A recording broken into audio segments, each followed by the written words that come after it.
Hey there, you guys. So, May is over. That's, you know, weird that that's already gone. And another month where I just didn't really read that much. I did read one thing. However, it was for school, so it wasn't for fun per se. But it was still good. But before I get into that, I'm combining this along with, obviously you can see in the title, I'm combining this with a bit of a book haul because actually many pre-orders came in this past month or this past little bit. I think one book came in at the very end of April and I did not include it in my April anything. But a lot of books came out in May and the very beginning of June, so I wanted to wait until I got that book to do this video just so that everything was all in one. But yeah, let me go ahead and pause real quick and let me grab all the books and then I'll get started on talking about those. Okay, so I have all of the books now in front of me.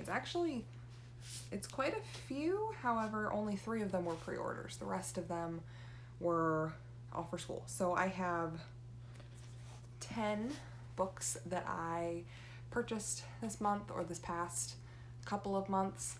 However, the first 7 are a collection of Shakespeare works for my Shakespeare class. So the first one is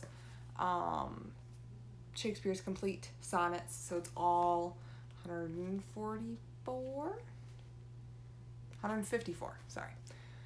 All of his sonnets all in one book, and all of these are the Pelican, I think they're the Pelican Collector's Edition, classic editions. And then we have Midsummer Night's Dream, Henry V, Macbeth, Hamlet, which is, I did not realize Hamlet was this thick, and then The Tempest and Twelfth Night. So these 7 I'll be reading. The sonnets I only read a collection of them. There was only like 5 or 6 that I had to read for class, but now I have all of them in one bound up edition if I ever take another class that I need them for. And then we'll be reading all the other 6 plays over the course of the semester. Which kind of shocked me. Obviously, it did not shock me that we aren't studying Romeo and Juliet because everyone in Michigan, at least, studies Romeo and Juliet at some point in their high school career. However, I'm surprised that we aren't studying King Lear because King Lear, I feel like, is popular but not studied very often, at least in school. So, and of all of these, the only one I've ever read is Macbeth, and I read that in my British literature class my junior year of high school. So it's been a few years since I read it, but that is the only one of these that I've ever read or done anything with for school. And then the last 3 books are all pre-orders that came in over the last couple months. So the first one that came in is the Camp Jupiter Classified, the Probatio's Journal, which is Rick Riordan's one of his companion novels.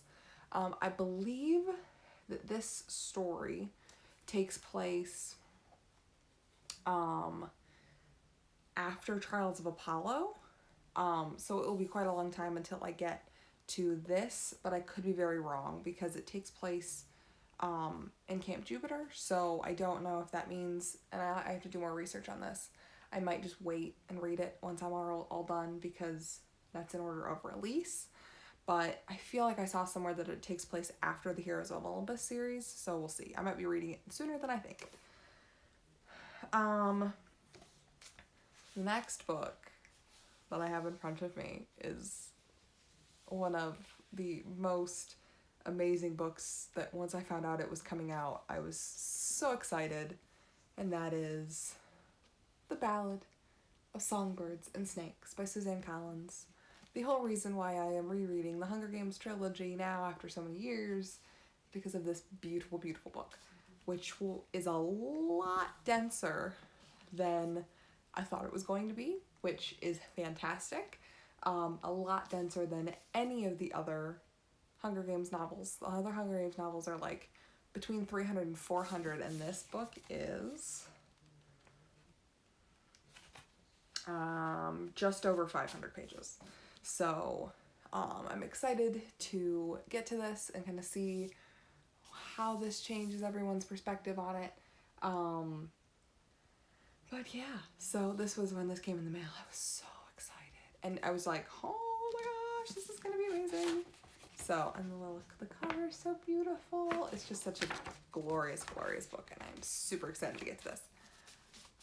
But we'll discuss that probably in my TBR video that'll be up in a few days. And then the last book that I have is probably a bit of a shock, because this was something that I pre-ordered on a whim. Because I've kind of, as you guys have been seeing, I'm still continuing my 0 by the end of 2020, which would be great. Don't know if it'll happen, but it would be great if it did, or at least get down to under 50, which I think is very, very doable as long as I get back into the swing of reading at the pace that I was at the beginning of the year.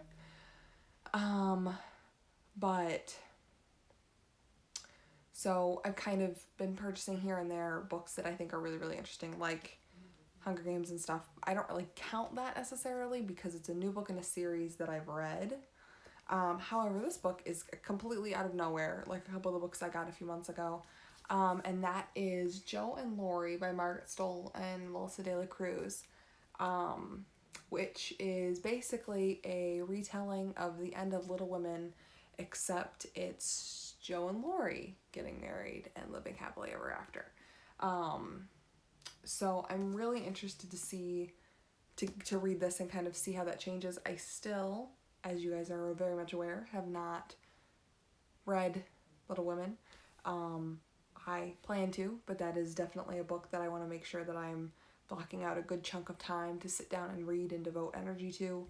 But after seeing the film, the newer movie, I wanted to, I fell in love with a story. And so when I saw this was coming out, I was like, that seems right up my alley in terms of a retelling and how I want to see it. And it's just such a beautiful addition. Underneath the dust jacket, it's pretty bland, but I just love the cover. And it's a bit of a textured cover, which is nice. My edition came a little bit damaged, but oh well. But I'm really excited to get to this because it's a beautiful, beautiful cover, and I hope it's a beautiful story as well. So now on to the only book that I have finished this month. Now I gotta find it. And it's not really a book, it's a play. And that is Midsummer Night's Dream by William Shakespeare. I don't know what I did to the cover here. I think it might have been one of our cats ended up laying on it on the ground and started scratching, because this was not here a little while ago, but it's been on my floor and she lays on it every once in a while because she can. I think I give this 4 out of 5 stars. For myself, when I've been studying Shakespeare in the past, we would read it aloud in class, so it was a different, I'm more, especially with Shakespeare, more of an auditory learner, because the language at first glance is so hard to decipher sometimes. So what I've been doing with this is I'll read a section and then I'll read a summary and kind of go back and forth, because reading the straight text, I'm at a loss for kind of where the story is going. And reading scripts is also difficult in and of itself. If it wasn't Shakespeare, it's depending on the reader, reading a script is extremely difficult. That's part of the reason why not very many people liked Cursed Child when it came out, is when you're reading it, it's an extremely hard book to take in and kind of figure out what's happening if you've never read scripts, or if you're not used to reading scripts and seeing those stories. I luckily have a background in theater, so reading general scripts for me isn't as big of a deal. However, Shakespeare was still, the language is very hard to take in and decipher. So for myself, it's one of those things like reading the summaries mixed in with reading is the only way I'm really able at this point to understand what's going on in the story. I'm sure I'm missing certain details because of summaries and stuff,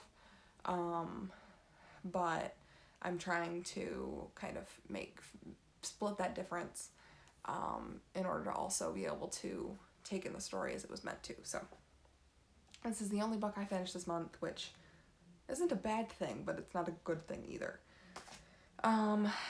So yeah, basically this video is just a book haul, but I wanted to throw in my bit of a wrap up rather than combining it with next month, because hopefully, as I'll go over in my TBR, in my June TBR, I'm hoping that this month goes a lot better. I've kind of, I think, figured out a new system possibly for fitting reading into my schedule and doing something that devotes a good section of my time in my week to reading, because I did that this last few days, and I did it once this last few days because the other few days I just didn't have the time or energy, and I read a crap ton. So I'm hoping that doing that is kind of going to be a good way to both get me out of the house and also kind of change my routine and get me to read a little bit more scheduled, which sadly is something that I have to do. So anyway, that is it for this video today, guys. I'm gonna go ahead and film my TBR right after this, so and that will be up in a few days from now. But yeah, so that's it for this video, and if you guys want to hear me go into more detail about certain things, just let me know, and I'd be happy to kind of go over processes or any ideas that you guys have. Just let me know, because I know these past 3 or 4 months, well, really since the beginning of the year, I've only been uploading a TBR and a wrap up, but that's just because I don't know what other videos to fill my day with. So if you guys want suggestion videos or review videos or whatever on anything I read, if you ever want me to go into more detail about a book that I've read, please let me know, and I would be happy to film a review or go into more detail about a certain type of story that I like or anything like that. But yeah, so that's it for this video today, guys, and I'll see you guys all in my next video. Goodbye!